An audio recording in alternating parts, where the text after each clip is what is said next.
आज अजय आलोक जी, आपने बहुत सारे वजह गिनवाई थी सिस्टम पे कैसे सवाल उठाया जा सकता है और क्यों सिस्टम से भरोसा उठता है। वो जो वोट जिहाद की बात है वो भी आपकी पार्टी के नेता ने किया। सुमेरा जी, बड़ी विनम्रता से एक पॉलिटिशियन के नाते मेरा सर शर्म से झुक जाता है जब इस तरह के वहशीनुमा दरिंदगी के आरोप के व्यक्ति का राजनीतिक स्वरूप सामने आता है। सवाल का जवाब दीजिए। आपका भाषण सुनने के लिए नहीं बैठे हैं यहाँ पे। वोट जिहाद पे कुछ नहीं बोलेंगे, दाएं बाएं गोल गोल। विपक्ष में रहते हुए वो सर और भी नीचे हो जाता है जब हम देखते हैं कि देश का प्रधानमंत्री मंच पे खड़े होकर के कह रहा है कि ऐसे दरिंदगी के आरोप वाले व्यक्ति को वोट दो, इससे मैं मजबूत होऊंगा। और वो सर और भी झुक जाता है जब भारतीय जनता पार्टी का वहां का नेता देवराज गौड़ा कहता है, उसने तमाम मीडिया को बताया कि उसने चिट्ठी लिखी। किसको किसको चिट्ठी लिखी? देश के प्रधानमंत्री को चिट्ठी लिखी 3 महीने पहले। अमित शाह को चिट्ठी लिखी 3 महीने पहले। सुमेरा जी, रिपीटेड रिवाइंड और प्ले करने के लिए हम भाषण सुनने के लिए नहीं बैठे हैं। जो सवाल आप पूछ रही हैं उसका या तो जवाब दें, नहीं तो शांत रहें। प्रज्वल रेवन्ना पे लगे हुए हैं, सवाल का जवाब नहीं है इनके पास। उसका पासपोर्ट भाग रहे हैं सवालों से के बावजूद उसको मोदी जी के परिवार के। अरे प्रधानमंत्री से नफरत रख के प्रधानमंत्री की उम्र नहीं घटेगी, आपकी राजनीतिक विश्वसनीयता खत्म हो जाएगी। प्रधानमंत्री मंच वोट पे खड़े जिहाद हुए का जवाब भी तो दीजिए। आपने जो सवाल पूछा उस पर अजय आलोक जी से पूछ लेंगे, सवाल रेवन्ना पर पूछ लेंगे, लेकिन आप भी तो बताइए, वोट जिहाद का जब बयान दिया जाता है तो क्या ये बांटने की बात नहीं है?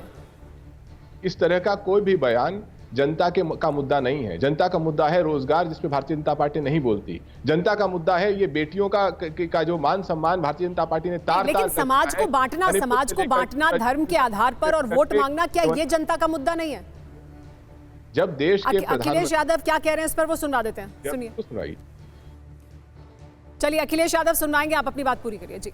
जब देश के प्रधानमंत्री के ऊपर घिनौना प्रोपेगेंडा और हेट स्पीच का आरोप लगता है और चुनाव आयोग की हिम्मत नहीं होती कि प्रधानमंत्री से तुरंत इसके ऊपर सवाल कर सके, इतनी उसके चलते प्रधानमंत्री अगले मंच पे, उसके अगले मंच पर, हर मंच पर जाकर के उसी तरह का प्रोपेगेंडा, उसी तरह की हेट स्पीच दोहराते हैं।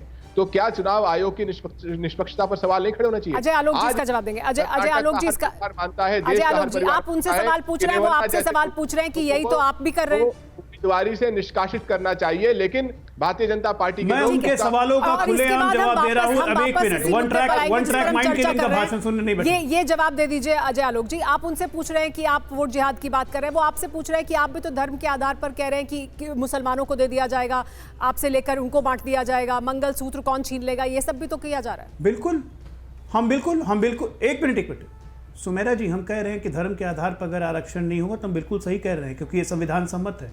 हमारे संविधान में धर्म के आधार पर आरक्षण नहीं है, जो कि कांग्रेस ने किया। सारे के सारे मुसलमानों को ओबीसी बना दिया, कर्नाटका में ओबीसी का आरक्षण मार दिया। हम गलत नहीं कह रहे हैं, हम खुलेआम डंके की चोट पे कह रहे हैं, छाती पीट के कह रहे हैं कि हम ये नहीं होने देंगे। प्रधानमंत्री कह रहे हैं जब तक मैं रहूंगा ओबीसी का आरक्षण नहीं देने दूंगा मुसलमानों को, डंके की चोट पे कह रहे हैं। ये कोई आचार संहिता का उल्लंघन नहीं है। घनश्याम तिवारी पर प्रधानमंत्री के प्रति नफरत में इतने अंधे हो चुके हैं, उससे प्रधानमंत्री की उम्र नहीं घटेगी। आपकी राजनीतिक विश्वसनीयता कम होते होते खत्म हो जाएगी। लेकिन क्या कह रहे हैं अखिलेश यादव, वो भी सुनवा देते हैं। अखिलेश यादव वोट जिहाद पर सफाई दे रहे हैं, कम व्यर्थ कीजिए, सुन लेते हैं अखिलेश यादव क्या कह रहे हैं। जनता में उत्साह पैदा करना है वोट डालने के लिए, तो कई बार वो हार्ड शब्द इस्तेमाल हो जाते हैं, जो स्ट्रॉन्ग वर्ड्स हैं, जिनका भाव वो नहीं है जिसकी वजह से कार्रवाई हो रही है। भाव दूसरा है कि ज़्यादा वोट डालें। अगर हम वोट ज़्यादा डालने के लिए कह रहे हैं, हो कई बार उसका भाव दूसरा होता है और भाव आचार संहिता के हिसाब से कार्रवाई करने का, तो उनका मैं समझता हूँ भाव ये नहीं रहा होगा जिसकी वजह से उन पर कार्रवाई हो रही है। भाव यही रहा होगा कि ज़्यादा से ज़्यादा वोट डालें, अपना पूरा वोट डालें। तो अजय आलोक जी, आपने घनश्याम तिवारी का भी जवाब सुन लिया और अखिलेश यादव भी कह रहे हैं कि भाव वोट ज्यादा देने के लिए है। भाव क्या था वो समझा रहे हैं भाव। जी अजय आलोक, ये पता नहीं कैसा भाव इनका निकलता है हर बार। भाव नहीं, कैसा इनका भाव निकलता है कि हर बार भाव मुसलमानों के लिए निकलता है। मुसलमानों वोट जिहाद करो। मैं देख रही थी कुछ लोग मुकेश राजपूत को बैठा के मीटिंग कर रहे हैं, ऐसे मुसलमानों का हुक्का पानी बंद कर दो। क्या इस देश में मुस्लिम लीग बनाना चाह रहे हैं? पार्ट 2 पाकिस्तान बनाना चाह रहे हैं? पाकिस्तान के चौधरी फवाद रजा ट्वीट करते हैं कि राहुल ऑन फायर। वाह, अरे भैया इतना फायर है तो ले जाओ जाके पाकिस्तान में फायर लगाओ, भारत तो क्यों जला रहे हो? यहाँ वैसे ही बहुत गर्मी पड़ी हुई है। पाकिस्तान में तो प्रधानमंत्री नरेंद्र मोदी को भी बहुत पसंद करते हैं लोग। कुछ न मिलने वाला जी, पाकिस्तान में तो प्रधानमंत्री नरेंद्र मोदी को भी बहुत पसंद करते हैं लोग। रोज वीडियोस आते हैं जिसमें वो कहते हैं प्रधानमंत्री नरेंद्र मोदी का नेतृत्व देखिए कितना अच्छा है, वहां पे बहुत लोग पसंद करते हैं। लेकिन हम वापस मुद्दे पर आते हैं। अजय उपाध्याय जी, क्या देखिए नरेंद्र मोदी को पसंद करना, एक 10 सेकंड सुमेरा जी, 10 सेकंड। प्रधानमंत्री मोदी जी विश्व के सर्वाधिक लोकप्रिय नेता हैं। प्रधानमंत्री मोदी जी विश्व के सर्वाधिक लोकप्रिय नेता हैं क्योंकि अपनी नीतियों के कारण 10 वर्षों में उन्होंने भारत को कहां से कहां ले गए हैं, ये पूरा विश्व देख रहा है, इसलिए लोग उन्हें पसंद करते हैं। लेकिन वो इसलिए नहीं पसंद करते हैं अजय उपाध्याय कि यहाँ पे भारत में प्रधानमंत्री मुस्लिम लीग बनाने निकले। ठीक है, सुन लेते हैं अभी अजय उपाध्याय। पाकिस्तान में लोग राहुल गांधी को इसलिए पसंद कर रहे हैं क्योंकि पाकिस्तान में भारत में राहुल गांधी निकले मुस्लिम लीग बनाने। प्रधानमंत्री नरेंद्र मोदी को भी वहां लोग लेकिन बहुत पसंद कर रहे हैं। अजय उपाध्याय जी, बड़ा सवाल ये है कि क्या वो जो वोट प्रतिशत का अंतर दिखाई दे रहा था शुरू में, जो पहले दिन डेटा आया था, जो शाम 6 बजे तक डेटा आया, 7 बजे तक डेटा आया, और उसमें अब अंतर दिखाई दे रहा है, ये हो सकता है कि शिथिलता है, हो सकता है काम में जिस तरह की तेजी दिखाई जानी चाहिए थी उसको लेकर जरूर चुनाव आयोग की तरफ से कोई ना कोई सफाई सामने आएगी और वजह भी बताई जाएगी। लेकिन सीधे सवाल उठा देना, क्या वो जो अंतर था उससे कुछ उम्मीद बन गई थी, इस वजह से ये खल रहा है क्या? नहीं सुमेरा जी, उम्मीद की बात नहीं है। मतदाता का अधिकार है और लोकतंत्र में निष्पक्षता नहीं रहेगी। चुनाव की निष्पक्षता और पारदर्शिता बहुत महत्वपूर्ण है।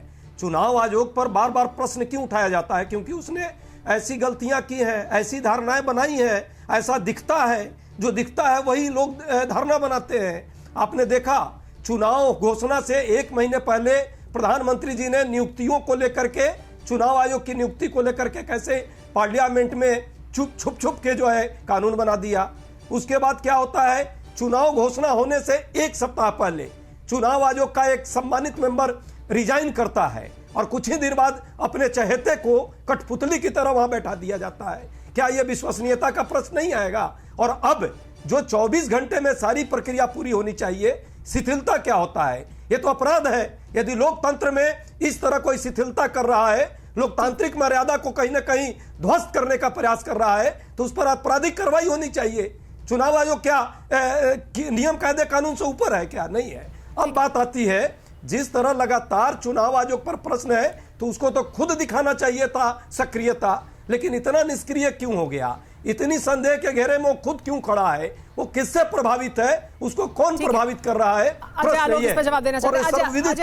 एम्पायर जो है कठपुतली बन गया है, मुख्य दर्शक बन गया है। सुमेरा जी, इंदौर की घटना नहीं होती, सूरत की घटना नहीं होती। बहुत से सवाल घनश्याम जी उठा रहे हैं, बहुत से सवाल विपक्ष उठा रहा है। 10 सेकंड दे दीजिए, क्या चुनाव आयोग को इन सवालों से सिर्फ 10 सेकंड सुमेरा जी, सिर्फ 10 सेकंड बोलिए, बात पूरी करिए।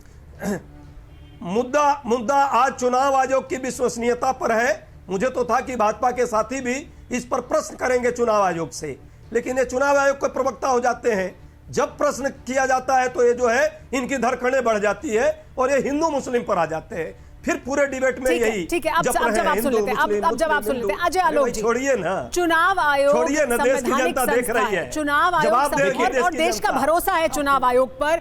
पूरी जो चुनावी प्रक्रिया है उसमें बहुत बड़ी जिम्मेदारी चुनाव आयोग की है। क्या उन्हें इन तमाम जो सवाल या संदेह अगर उनके काम करने की प्रक्रिया को लेकर उठाए जा रहे हैं उससे ऊपर उठना चाहिए? इन तमाम मुद्दों को लेकर स्पष्टीकरण भी साफ सामने आना चाहिए और इस तरह की देरी होने के पीछे का वजह सामने आने के बाद इसको आगे भी नहीं होना चाहिए, क्योंकि उससे ऊपर होना चाहिए ना चुनाव आयोग को। तो क्या आप ये मानते हैं या नहीं अजय आलोक जी?